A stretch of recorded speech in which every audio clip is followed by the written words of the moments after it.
Hello दोस्तों, मैं हूं अभिषेक, आपका सेल्फ रिपेयर गुरुजी। दोस्तों, यहाँ पे ये बजाज एवेंजर 220 सीसी है, वाइल्ड कूल्ड। और इसमें एक बहुत ही इंटरेस्टिंग प्रॉब्लम है, और ये जो प्रॉब्लम होता है इस तरह का बहुत ही चैलेंजिंग होता है, मज़ा आता है। तो इसमें क्या हुआ कि जो इसको चला रहा था, तो लॉन्ग डिस्टेंस कवर करने के बाद, अराउंड 100 किलोमीटर कवर करने के बाद वो कहीं रुका चाय ये सब पीने के लिए। और उसके पहले ये जो एवेंजर थी बहुत अच्छा काम कर रही थी। अब 100 किलोमीटर नॉन स्टॉप अगर चल रही है तो बहुत अच्छा था, सब कुछ परफेक्ट, कोई प्रॉब्लम नहीं। और 220 सीसी, मतलब समझ ही रहे हैं, मज़ा आता है हाईवे पे चलाने में। अब हुआ क्या कि जब वो रुका थोड़ा सा रिफ्रेश होने के लिए, उसके बाद जब ये ऑन करता है तो इसका सारा इलेक्ट्रिकल काम करना बंद कर दिया। और इसमें एक सबसे बड़ा प्रॉब्लम होता है, हालांकि ये प्रॉब्लम सारे व्हीकल्स में अब है, कि इसमें किक नहीं है। तो अब वो क्या करता, तो उसको लगा कि बैटरी डाउन हो गया होगा, ऐसा कुछ। तो उसने क्या किया कि धक्का मार करके इसे स्टार्ट किया। अब ये जो मोटरसाइकिल है, धक्का मार के स्टार्ट तो हो गई, बट बहुत देर चलने के बाद भी ये इसका जो बैटरी है ये चार्ज नहीं हुआ। प्लस फिर से अराउंड 50-60 किलोमीटर चलने के बाद फिर से धक धक धक धक करके ये बंद हो गई, प्रॉब्लम आ गया इसमें। और उसके बाद फिर से धक्का मार के स्टार्ट किया गया, फिर से स्टार्ट हुई, चली 20-30 किलोमीटर। और फिर से बहुत ज़्यादा मिसफायर करने लगी। जैसे होता है ना कि आप इनफील्ड चलाते हैं तो बहुत लोग जान करके पटाखे उस टाइप का करते हैं, बट इसमें ये नेचुरली होने लगा। और इसका स्पीड 10-15 के से ज़्यादा, मतलब ठेला ये सब जो होता है ना, वो जुगाड़ वाला ठेला, वो इसको ओवरटेक कर रही थी, बट ये आगे नहीं निकल पा रही थी। 15 मैक्सिमम जो स्पीड जा रहा था 20, और बहुत ज़्यादा मिसफायर, पटाखे की आवाज़ आ रही थी। उसके बाद ये स्टार्ट हुई नहीं। तो अब देखेंगे कि इसमें प्रॉब्लम क्या है। और मैं सारा सीट ये सब खोल लेता हूँ ताकि हम लोग अंदर देख सकें। और यहाँ पे अगर आप देखेंगे तो ऑयल का भी लीकेज है, और ये अगर आप सही से इसको चिपकाएंगे तो कभी ये लीकेज नहीं होता है। बट जिसने भी इसको लास्ट टाइम ऑन किया होगा और इसका काम करवाया होगा, उसने सही से इसको मेंटेन नहीं किया है। तो चलिए ओपन करते हैं, देखते हैं क्या क्या प्रॉब्लम है। तो यहाँ पे मैंने फ्यूज़ को चेक किया, तो फ्यूज़ में कोई प्रॉब्लम नहीं है, फ्यूज़ ये सब परफेक्ट है, कोई प्रॉब्लम नहीं। फ्यूज़ ठीक है, बट इसका जो बैटरी है इसको मैंने चेक किया तो ये कम्प्लीटली डिस्चार्ज है। कम से कम 12 वोल्ट तो रहना चाहिए था। और किसी भी वजह से अगर ये डिस्चार्ज हो भी गया होगा तो इसको इतने दूर चलने के बाद चार्ज होना चाहिए। तो पहले सबसे पहला काम करते हैं कि बैटरी को चार्ज करते हैं, ठीक है। तो बैटरी को मैंने चार्ज कर दिया है, और अब देखेंगे ये स्टार्ट हो पाती है कि नहीं। तो यहाँ पे देखिए, यहाँ पे आपका ये मल्टीमीटर, कोई सस्ता सा मल्टीमीटर 100-150 में नहीं आता है, 150-200 में बहुत अच्छा आ जाता है, ठीक है। ये भी आपको लग रहा होगा कि महंगा है, बट महंगा नहीं है, 200-250 में अच्छा अच्छा आ जाता है। तो अब देखेंगे इस बैटरी का क्या पोटेंशियल डिफरेंस है। तो ये देखिए, तो ये देखिए 12.55 काफ़ी है, ऐसा नहीं है कि काम नहीं चलेगा, तो मोर देन एनफ है ये, ठीक है। 12.55 एबव 12 है, मतलब सही है, ठीक है, क्योंकि ये 12 वोल्ट का बैटरी रहता है। तो अब हम लोग ऑन करेंगे की को, और सेल्फ लगा के देखेंगे कि काम कर रहा है कि नहीं, ये स्टार्ट हो पा रही है कि नहीं।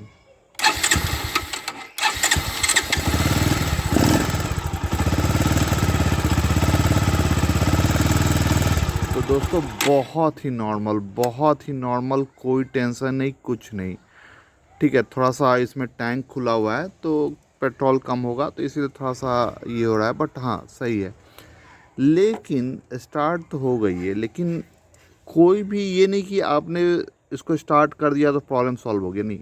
अब मैटर आता है कि ये बैटरी डाउन क्यों हुआ था। तो दोस्तों बैटरी डाउन तब होगा जब ये चार्ज नहीं होगा। एक साइड से अगर डिस्चार्ज हो रहा है, दूसरे साइड से चार्ज नहीं हो रहा है, मतलब कि ये बैटरी आपका डाउन हो जाएगा, और डाउन डाउन हुआ तो फिर वही प्रॉब्लम आता है। तो अब चेक कैसे करेंगे कि ये चार्ज हो रहा है कि नहीं। तो बहुत सिंपल है, और ये कार में भी अप्लाई कर सकते हैं, मोटरसाइकिल में भी अप्लाई कर सकते हैं, स्कूटर, ट्रैक्टर, जिसमें भी। अभी देखिए यहाँ पे पोटेंशियल डिफरेंस कितना है, ये देखिए यहाँ पे पोटेंशियल डिफरेंस है 12.47, ठीक है। तो जब ये ऑन होगा तो ये 12.47 या 48 से ज़्यादा वोल्टेज शो करेगा, मतलब कि ये बैटरी चार्ज हो रहा है। बट 12.47 या 48 से नीचे होता चला जाएगा, मतलब कि ये चार्ज नहीं है, धीरे धीरे ग्रेजुअली ये डिस्चार्ज हो रहा है। तो यहाँ पे मैं इसे कनेक्ट कर रहा हूँ, ठीक है। तो 12.46 आ रहा है अभी। तो अब इंजन स्टार्ट करने के बाद, इंजन स्टार्ट करते समय आपको हेडलाइट, इंडिकेटर, हॉर्न सब कुछ ऑफ रखना है। तो इंजन ऑन करने के बाद ये 12.46 से ऊपर गया, मतलब वेल एंड गुड, कोई प्रॉब्लम नहीं है। अगर ये कम होता चला गया 12.47 से, मतलब प्रॉब्लम है। अब ये 12.47 से ऐसा नहीं कि 13 चला गया तो वेल एंड गुड, नहीं, 14 पॉइंट समथिंग आना चाहिए बिना लोड के।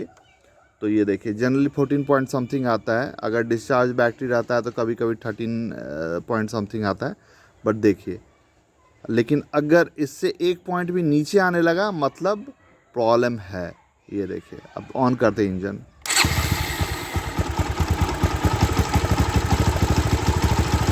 ये देखिए, ये देखिए डाउन होता चला जा रहा है। और मैं एक्सीलेटर ज़्यादा भी ले रहा हूँ तो कोई फ़ायदा नहीं, और पेट्रोल ख़त्म होने वाला है। ये देखिए पेट्रोल ख़त्म हो गया, तो यहाँ पे डाउन हो रहा है, मतलब बैटरी चार्ज नहीं हो रहा है। तो दोस्तों बैटरी चार्ज ना होने के पीछे दो प्रॉब्लम हो सकता है। या तो यहाँ पे आइए, ये जो आरआर यूनिट है ये फेल है, या फिर इस इंजन का जो पावर हाउस मैं आपको दिखाता हूँ, दूसरे साइड रहता है। ये देखिए इसमें जो कॉइल असेंबली रहता है, ये देखिए ये जो कॉइल असेंबली है, कॉइल असेंबली से करंट बनता है परमानेंट मैग्नेट के थ्रू।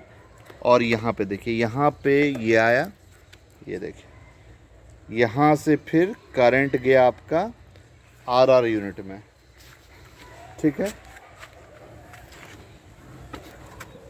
आरआर यूनिट में, आरआर यूनिट से आपका जितना भी लाइटनिंग है उसमें गया, और यहाँ पे जो बैटरी है उसको चार्ज करने में काम आया।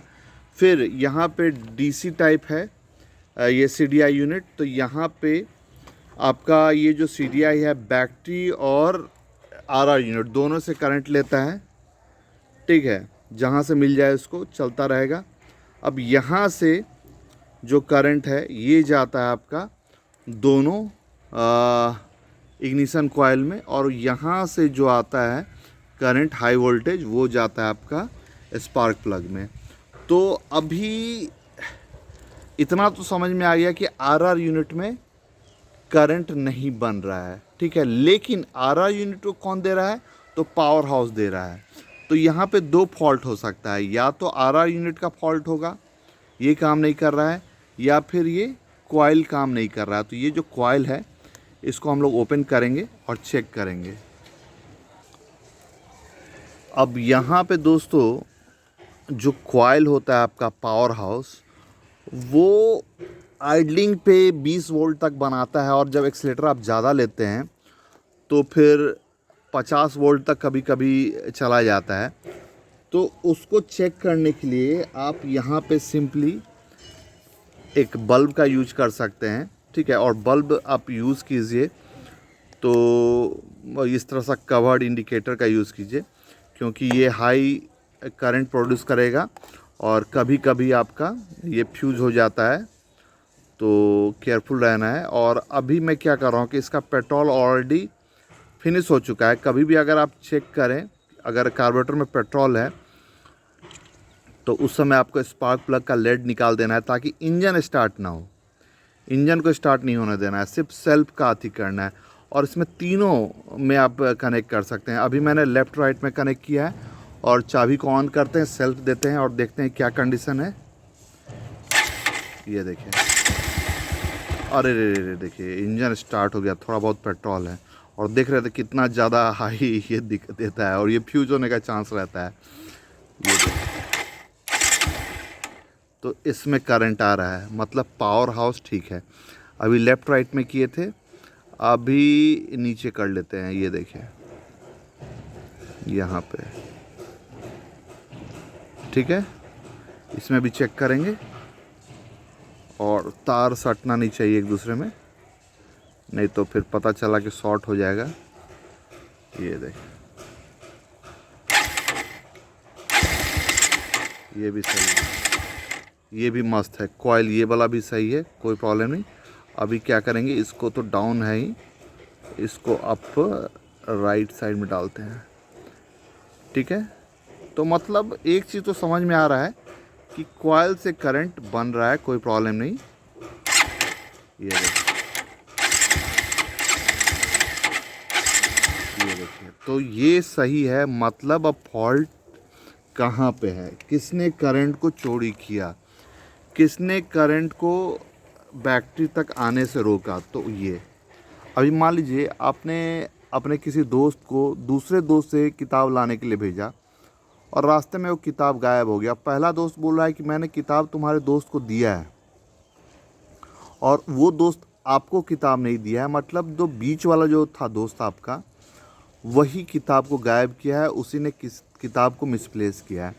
तो जो फॉल्ट है ये आरआर यूनिट का है। अब ये जो आरआर यूनिट का काम क्या होता है, तो वहाँ पे जो कॉयल है आपका पावर हाउस, उसमें एसी करंट बनता है, एसी को ये डीसी में कन्वर्ट करता है। प्लस जो वहाँ पे देख रहे हैं कि 20 वोल्ट 50 वोल्ट बन रहा है, उसको ये 12 वोल्ट में, जनरली 12 में ही बोलेंगे इसको, 14 पॉइंट समथिंग में, ये 15 से कम वोल्ट तक इसको लिमिट करता है। नहीं तो अगर 15 से ज़्यादा रहेगा तो ये देखिए, यहाँ से जो बैटरी का चार्जिंग होता है तो बैटरी ये डैमेज हो जाएगा।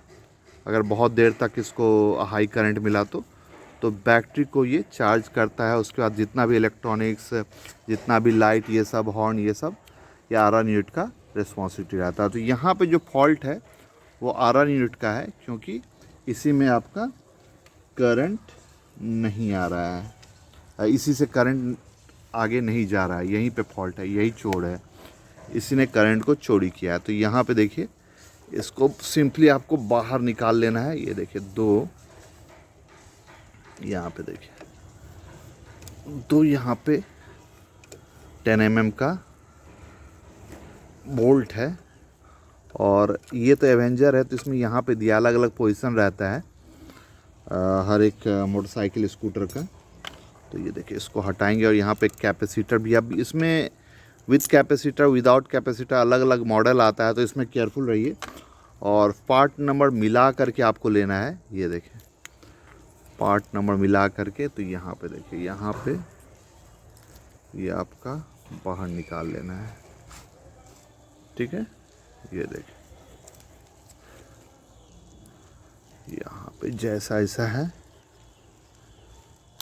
और जब भी आप लेने जाएं आरआर यूनिट, तो इसको मैच करके आप लीजिए। ये देखिए, तो यहाँ पे इसका पार्ट नंबर रहता है, ये देखिए PD40 2003। ये देखिए, तो इसका पार्ट नंबर ये है। तो यहाँ पे है ये न्यू आरआर यूनिट, ये देखिए, और इसका कॉस्ट है 997, वेरॉक का है और बजाज का मिला नहीं, तो बजाज भी इसी कंपनी का यूज़ करती है, तो यहाँ पे है। और old RR unit, new RR unit का सब कुछ मैच कर लेना है, इसका जो कनेक्शन क्या क्या है। तो ये देखिए टोटली पुराने के जैसा ही है, ठीक है। ये तो जैसे हमने निकाला था एग्जैक्टली उसी तरह इसको हम लोग फिट करेंगे, और फिट करने के बाद हम लोग फिर से करंट चेक करेंगे कि करंट आ रहा है कि नहीं। ठीक है, तो इसको फिट करते हैं, फिर बात करते हैं। तो यहाँ पे मैंने ओल्ड वाला चार्जर हटा दिया है। ठीक है, और इसका पार्ट नंबर भी आपको देख लेना है, पार्ट नंबर मैच करके ही आपको परचेज़ करना है। ठीक है, ये देखिए। तो ये आरआर यूनिट बेसिकली आपके मोबाइल का, सॉरी, आपके मोटरसाइकिल का चार्जर हुआ। जैसे मोबाइल में आपका चार्जर होता है, उसी तरह ये भी आपका चार्जर है। कॉइल से जो एसी करंट आता है, और वो एसी करंट 20 वोल्ट से 50 वोल्ट हो सकता है, हाई आरपीएम पे 50-50 वोल्ट चल जाता है। तो 50 वोल्ट अगर एसी का बैटरी में जाएगा तो ये डैमेज हो जाएगा, और इसको चार्ज करने के लिए हमेशा डीसी चाहिए। बैटरी में हमेशा डीसी वोल्टेज रहता है, डायरेक्ट करंट। तो एसी को ये डीसी में कन्वर्ट करता है, प्लस उसको रेगुलेट करता है, इसीलिए इसको रेक्टिफायर मतलब जो अप एंड डाउन जो एसी का वेव होता है उसको डीसी में कन्वर्ट करके डायोड के हेल्प से ये इस बैटरी को देता है। और यहाँ पे ये रेगुलेट करता है कि भैया 14 से 15 के बीच में रहे, ये नहीं कि 15 से ऊपर चल जाए। 15 से ऊपर रहेगा, अभी जैसे मैंने आपको बताया था, ये बैटरी आपका फूल जाएगा, डैमेज हो जाएगा।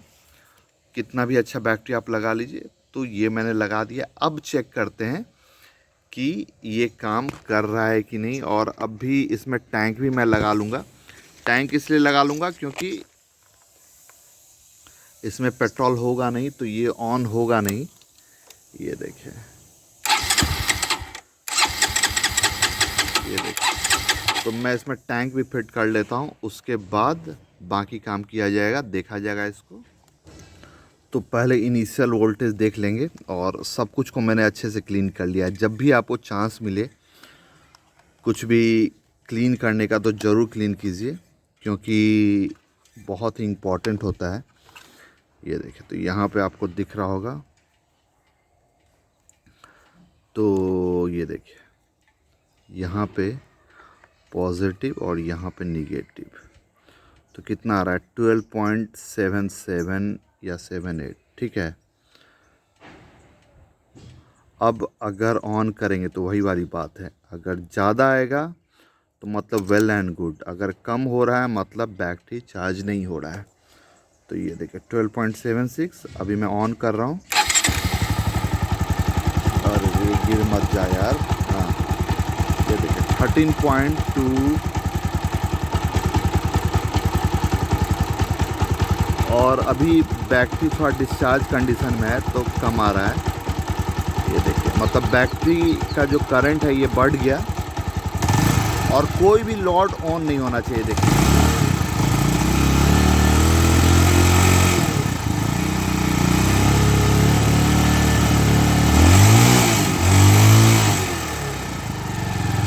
ये देखिए। तो ये 14, कभी भी 15 नहीं जा रहा है, तो मतलब कि यहाँ पे बैटरी चार्ज हो रहा है। और जो प्रॉब्लम था आरआर यूनिट का, देखा आपने, पहले जब मोटरसाइकिल ऑन होता था तो वोल्टेज कम होने लगता था, अभी इसमें ज़्यादा हो रहा है। प्लस एक पॉइंट और इम्पॉर्टेंट है, 15 कभी भी नहीं पहुँच रहा है, 14 के रेंज में, 13 to 14 के रेंज में ये कर रहा है। तो मतलब सही है, जो प्रॉब्लम था वो आरआर यूनिट का ही था, वो सॉल्व हो गया।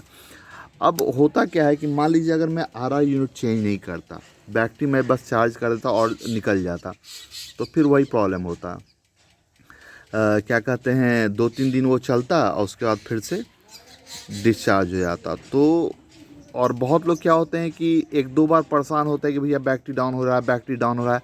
वो आरआर यूनिट को चेक नहीं करेंगे, वो बैटरी ही चेंज कर देंगे। तो ऐसा नहीं होता है, बैटरी सही है, कोई प्रॉब्लम नहीं है, बैटरी चार्ज रिटेन कर रहा है। हाँ, इसको आपको चार्ज करना चाहिए। मोबाइल में क्या होता है आपका कि भैया दिख जाता है आपको, ठीक है, दिख जाता है, उसमें डिस्प्ले आता है कि चार्जर में प्रॉब्लम है या मोबाइल में प्रॉब्लम है। तो यहाँ पे आपको इस तरह का एक मल्टीमीटर, ज़्यादा नहीं, 150-200 में अच्छा मिल जाता है। ठीक है, तो ये एक ले लेना है। तो जैसे इसमें तो डिस्प्ले नहीं है कि कितना ये है, तो आपको पता चल जाएगा। और ये भी अगर नहीं परचेज मैं कहूँगा कि मल्टीमीटर ही परचेज़ कर लीजिए, बहुत सारा काम में आता है, कंटिन्यूटी ये वो वायरिंग ये सब चेक करने में। अगर वो भी नहीं चाहिए तो एक वोल्ट मीटर आता है छोटा सा, आई थिंक 50-60 रुपीज़ का, इलेक्ट्रॉनिक शॉप में वो भी आपको मिल जाएगा, वोल्टेज बताता है, तो उससे भी आप चेक कर सकते हैं।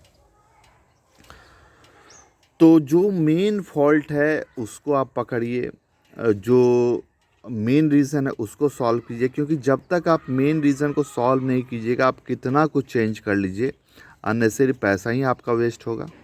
तो फॉल्ट बैटरी का नहीं, आयरन यूनिट का था, उससे हमने चेंज किया, ये प्रॉब्लम सॉल्व हो गया। अब एक लंबे टाइम के लिए टेंशन फ्री रहेंगे। और ये मैंने देखा है कि बजाज का जो व्हीकल्स रहता है उसका आयरन यूनिट में प्रॉब्लम आता रहता है, खासकर ये जो एवेंजर है, बहुत सारे व्हीकल्स में मैंने देखा है ये प्रॉब्लम आता है, पता नहीं क्यों है ऐसा, बट कंपनी को थोड़ा देखना चाहिए। मेरे पास बहुत सारे ऐसे व्हीकल्स हैं जो कि 15 ईयर्स प्लस है, फिर भी उसका आयरन यूनिट अभी एज़ गुड एज़ न्यू चल रहा है। बट ये जो व्हीकल है आई थिंक 2018 का है और अभी इसमें फॉल्ट आ गया, फिर भी बहुत चला। तो यही है, यही मेथड होता है चेक करने का। और ये चीज़ आप किसी भी में भी अप्लाई कर सकते हैं, मोटरसाइकिल हो, कार हो, ट्रैक्टर हो, स्कूटर, ट्रक, सब में जो बेसिक कॉन्सेप्ट है यही रहता है। तो दोस्तों प्लीज़ लाइक किया, अपने दोस्तों में शेयर की, चैनल सब्सक्राइब करो, साथ में उस बेल आइकन को प्रेस किया, ताकि जब भी मैं कोई नया वीडियो आपके लिए बनाऊँ तो नोटिफिकेशन मिल सके और आप उसे सबसे पहले देख सके। And at last thank you for watching. मिलते हैं नेक्स्ट वीडियो में। और ये जो सॉकेट है ना, इसको आप कभी कभी रख सकते हैं, कहीं कहीं ये ज़रूरत पड़ता है, क्योंकि ये तो ख़राब हुआ है, ये सॉकेट ये सब कभी कभी काम आता है, कभी चूहा काट दिया, कुछ कर दिया, तो ये सॉकेट ये सब आप जोड़ सकते हैं कहीं भी।